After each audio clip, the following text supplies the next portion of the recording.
Story के शुरू में हम एक आदमी को देखते हैं जिसका नाम डॉक्टर नेल्सन है। वो काफी घबराया हुआ है। रात के वक्त चर्च में आता है और चर्च के फादर पीटर को अपने साथ घर लेकर चला जाता है। उनके घर में कोई प्रॉब्लम है जिसकी वजह से फादर पीटर की उनको जरूरत पड़ जाती है। अब फादर डॉक्टर नेल्सन के साथ उनके घर जाते हैं तो देखते हैं कि एक लड़की को बहुत ही पावरफुल डीमन ने पोजेस किया हुआ है। उस लड़की की हालत बहुत खराब है और उसका नाम मैगली है। ये भी चर्च में ही काम करती थी। दिल ही दिल में फादर पीटर उसे पसंद करते थे। फादर से मैगली की ये हालत देखी नहीं जाती और वो अपने टीचर को कॉल करते हैं जो कि उनके सीनियर भी हैं और उनका नाम माइकल है। वो उन्हें मैगली की कंडीशन के बारे में बताता है और उन्हें एग्जॉर्सिज्म करने का कहता है।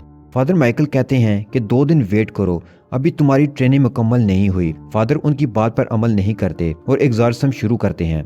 वो मैगली पर होली वाटर फेंकते और रिचुअल पढ़ना शुरू करते हैं। वो डीमन जो मैगली की बॉडी में था वो इनका ध्यान भटकाता है, लेकिन फादर अपने आप को कंट्रोल करते हैं। डीमन जानता था कि फादर मैगली को पसंद करते हैं और वो उन्हें सेड्यूस करता है। फादर रिचुअल पढ़ना जारी रखते हैं और मैगली बेहोश हो जाती है। फादर मैगली के पास आते हैं। यहाँ ट्विस्ट ये आता है कि मैगली तो नॉर्मल हो चुकी है, लेकिन वो डीमन अब फादर की बॉडी में आ चुका है। फादर अब पोजेस्ड हो चुके थे, डीमन के कंट्रोल में थे, इसलिए डीमन अब उनको मैगली के साथ मेकआउट करवाता है। जब उन्होंने एग्जॉर्सिज्म शुरू किया था, फादर ने एक कैमरा सेट किया था और ये सब उसी कैमरा में रिकॉर्ड हो जाता है। फादर पीटर को अब ये गुनाह सारी जिंदगी पनिश करेगा। फिर सीन शिफ्ट होता है। हम देखते हैं कि 18 साल गुजर चुके हैं। फादर पीटर गांव वालों के लिए खाना लेकर आते हैं। फादर इन गरीब गांव वालों की हेल्प करते हैं और चर्च में यतीम बच्चों की देखभाल भी करते हैं। एक औरत फादर पीटर को बुलाने आती है। जब वो उसके घर में जाते हैं तो देखते हैं कि बच्चे की हालत बहुत खराब है। वो उस पर होली वाटर फेंकते हैं, लेकिन इस बच्चे पर कोई जिन्नात वगैरह नहीं थे, तो खुद वो उसे हॉस्पिटल लेकर जाते हैं। वहां जाने पर पता चलता है कि हॉस्पिटल में मेडिसिन वगैरह नहीं है, ना कोई इस बीमारी का प्रॉपर इलाज है। इस बीमारी में बच्चों के जिस्म पर मिस्टीरियस सुर्ख रंग के जख्म हुए। अब तक इस बीमारी से 4 बच्चों की डेथ हो चुकी है। फादर को लगता है कि ये सब उनके गुनाह की वजह से हो रहा है। वो खुद को कसूरवार समझते हैं। वो फैसला करते हैं कि सीनियर फादर बिशप को वो ये सब स्टोरी बताएंगे। वो टेप रिकॉर्डर देने की और सच बताने की हिम्मत कर रहे होते हैं कि वो फादर पीटर को कुछ फंड्स देते हैं जिससे वो बच्चों के लिए मेडिसिन वगैरह लेकर आते हैं। फादर अपने उसी गुनाह के गिल्ट में होते हैं और रात को गॉड से माफी मांग रहे होते हैं, तो तभी उन्हें किसी चीज की आवाज आती है। वो जाकर देखते हैं जीसस की मूर्ति गायब है और उन्हें फर्श पर खून नजर आता है। फिर वो देखते हैं कि कोई बॉडी उल्टी पड़ी है और अंधेरा है जिससे उन्हें सही नजर नहीं आ रहा। अचानक जीसस की मूर्ति जिंदा हो जाती है और उन्हें डीमन ने पोजेस किया हुआ था। ये देखकर फादर डर जाते हैं और नींद से उनकी आंख खुल जाती है। फादर अपनी बॉडी को मूव नहीं कर पा रहे थे क्योंकि ये एक सपना था। उसी रात जेल में एक कैदी ने एक आदमी का हाथ काट लिया था। जिसका हाथ काटा वो उसे खाना देने के लिए आया था। उस लड़की का नाम एस्पेरेंजा है। ये लड़की फादर पीटर का नाम ले रही थी। उस लड़की ने कोई जुर्म नहीं किया बल्कि पोजेस थी और उसने 14 दिन से कुछ भी नहीं खाया था। और जेलर फादर पीटर को कॉल करके ये सब बताता है और कहता है कि आप इस लड़की का इलाज करें। फादर डॉक्टर नेल्सन के साथ जेल में जाते हैं। वो डीमन जो एस्पेरेंजा की बॉडी में थी वो फादर को उनका गुनाह याद करवाता है और कहता है कि मेरे अंदर 4 बच्चों की सोल है। मेरा और आपका सामना पहले हो चुका है। फादर और वो सब वहां से जाने लगते हैं तो उन्हें बहुत जोरदार चीखों की आवाज आती है जो कि इन सब के लिए बर्दाश्त करना मुश्किल था। फादर एग्जॉर्सिज्म के लिए मना कर देते हैं। फिर वहाँ एस्पेरेंजा की मॉम आती है जो कि मैगली है। वो उन्हें कहती है कि आप एग्जॉर्सिज्म करेंगे। वो उन्हें ये भी बताती है कि एस्पेरेंजा आपकी ही बेटी है। और एग्जॉर्सिज्म वाली रात वो डीमन फादर की बॉडी को छोड़कर एस्पेरेंजा की बॉडी में आ गया था। एग्जॉर्सिज्म वाली रात फादर ने जो गुनाह किया वो उन्होंने किसी को नहीं बताया था। फादर को अपने आप पर गुस्सा आने लगता है कि उनकी वजह से उनकी बेटी को पोजेस्ड होकर तकलीफ उठाना पड़ी है। वो मैगली से माफी मांगते हैं। वो फादर को माफ भी कर देती है। वो फैसला करते हैं कि एग्जॉर्सिज्म करेंगे और इसके लिए वो फादर बिशप से परमिशन लेते हैं। फादर को हर रात वही ड्रीम आता है कि जीसस की बॉडी में ईवल आ गया है। अब ऑर्फनेज में उसी बच्चे की डेथ भी हो जाती है जो बीमार था। एस्पेरेंजा के एग्जॉर्सिज्म के लिए फादर पीटर फादर माइकल से मिलते हैं जो कि मूवी के स्टार्ट में हमने देखे थे और जिन्होंने मैगली के एग्जॉर्सिज्म के लिए फादर पीटर को मना किया था। फादर माइकल बताते हैं कि ये डीमन बहुत पावरफुल है और एक बार मेरा सामना इसी से हुआ था और मैंने उसे हरा दिया था। इस डीमन का नाम बेलबोन है। फादर पीटर फादर माइकल को अपने इवल जीसस के ड्रीम के बारे में बताते हैं। वो उन्हें जवाब देते हैं कि 2000 साल पहले डीमन ने जीसस को पोजेस करने की कोशिश की थी मगर कामयाब ना हुआ और अब वो तुम्हारे जरिए ऐसा करना चाहता है। फादर माइकल उन्हें ये भी बताते हैं कि एग्जॉर्सिज्म के लिए उन्हें अपनी सोल को प्योर करना होगा वरना ये एग्जॉर्सिज्म काम नहीं करेगा।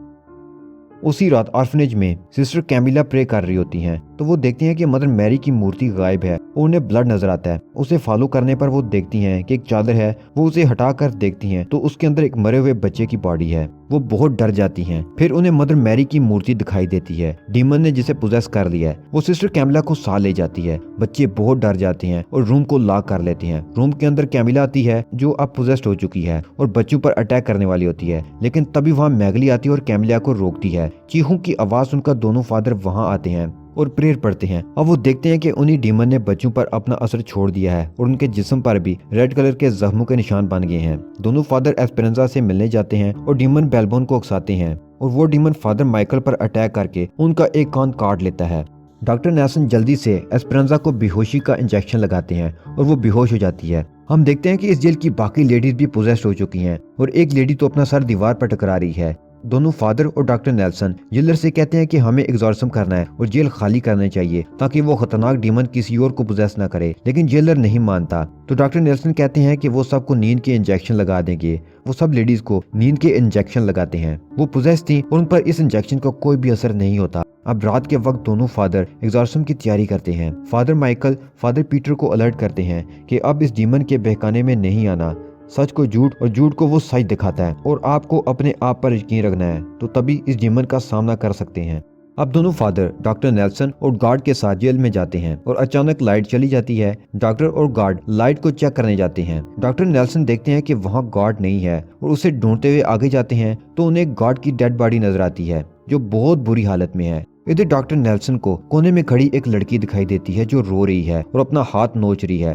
डॉक्टर उसके पास जाने लगते हैं तो पीछे से एस्पेरेंजा आ जाती है और डॉक्टर पर अटैक करती है। जेल के सब लॉक ओपन थे और अंदर कोई लेडी नहीं थी। एस्पेरेंजा का लॉक भी ओपन था और वो भी बाहर आ चुकी थी। अब दोनों फादर एस्पेरेंजा को ढूंढने लगते हैं। तभी उनके सामने जेल की लेडीज आती हैं जो पोजेस्ड हैं। वो सब मिलकर फादर पर अटैक करने लगती हैं। दोनों फादर प्रेयर्स पढ़ने लगते हैं। फादर माइकल की प्रेयर का असर होता है, लेकिन फादर पीटर की प्रेयर का कोई असर नहीं हो रहा था। फादर माइकल पीटर को कहते हैं कि तुमने जो गुनाह किया उसे कन्फेस करो और अपनी सोल को प्योर करो ताकि तुम्हारी प्रेयर का असर हो और तुम डीमन का सामना कर सको। मैं डीमन को नहीं मार सकता। यहाँ पर एक और सीक्रेट रिवील होता है कि फादर माइकल पीटर को बताते हैं कि जब लास्ट टाइम मेरा इस डीमन से सामना हुआ तो मैंने इस डीमन से अपनी सोल की डील की। अब एक लेडी फादर माइकल पर अटैक करके उन्हें मार देती है और वो हमेशा के लिए जहन्नम में चले गए। अब फादर पीटर फोन में रिकॉर्डिंग करके अपना गुनाह कबूल करते हैं और वीडियो बिशप को सेंड करते हैं। एस्पेरेंजा फादर पीटर के सर पर मारकर उन्हें बेहोश कर देती है। फादर पीटर की जब आंख खुलती है तो देखते हैं कि उस डीमन ने उन्हें जंजीरों में जकड़ा हुआ है और वो जोर जोर से प्रेयर पढ़ते हैं और एग्जॉर्सिज्म शुरू करते हैं। अब एस्पेरेंजा और बाकी पोजेस्ड लेडीज भी प्रेयर को उल्टा पढ़ने लगती हैं ताकि फादर पीटर की बॉडी से गार्ड को निकाल दिया जाए और डीमन उनकी बॉडी में घुस जाए। अब जब पोजेस्ड लेडीज और फादर एक दूसरे का एग्जॉर्सिज्म करना शुरू कर देते हैं। दोनों में से कोई भी हार मानने को तैयार नहीं था। दूसरी तरफ सिस्टर कैमिला को मदर मैरी इवल दिखाई देती हैं। वो बच्चों पर अटैक करने लगती हैं। कैमिला चाह कर भी उन्हें नहीं रोक सकती।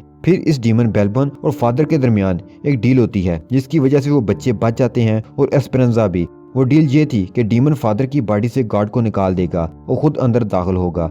फादर इन सब को बचा लेते हैं, हालांकि फादर माइकल ने उन्हें डीमन के साथ डील करने से मना किया था। अब सब कुछ नॉर्मल हो जाता है। एस्पेरेंजा और बाकी बच्चे ठीक हो जाते हैं।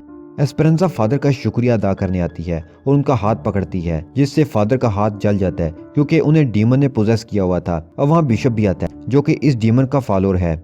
यहाँ हम फादर पीटर की आंखों में चमक भी देखते हैं और एस्पेरेंजा की आंखों में भी।